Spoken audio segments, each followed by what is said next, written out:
Универзитетот Гоце Делчев на планот на сопствена афирмација редовно соработува со странските амбасади во државата со цел да ги интензивира врските со реномираните странски универзитети. Во таа насока и соработката со руската амбасада во Македонија, со која универзитетот има неколку заеднички проекти досега. Еден од нив е изложбата на 50 фотографии кои го отсликуваат периодот на Втората светска војна и улогата на Русија во победата над фашизмот која се отвори денес.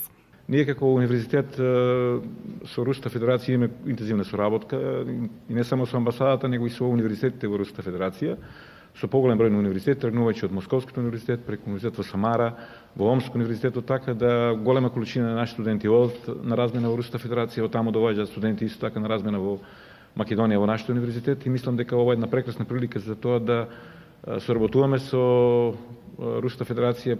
Соработката на Руската амбасада со Универзитетот Гоце Делчев започна минатата година со заедничкото одбележување на Денот на победата над фашизмот. Лани тука во просториите на Универзитетот Гоце Делчев беше одржана предавање посветено на улогата на Советскиот сојуз во победата над фашизмот.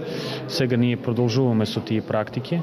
Ево неодамна амбасадорот беше во посета на универзитетот и заедно со господинот Боев беа договорени некои проекти во кои што амбасадата на Руската федерација и Универзитетот Гоце Делчев ќе соработуваат и натаму. Од над 50 милиони жртви во Втората светска војна, дури 20 милиони биле од тогашниот Советски сојуз, а повеќе од 30 милиони беа цивили. Во нацистичките логори беа убиени околу 12,5 милиони луѓе, од нив 6 милиони евреи. Материјалната штета од Втората светска војна само во Европа беше проценета на околу 260 милиарди американски долари. Добар дел од страотните војни случувања се опфатени на фотоизложбата на Правниот факултет на Универзитетот Гоце Делчев.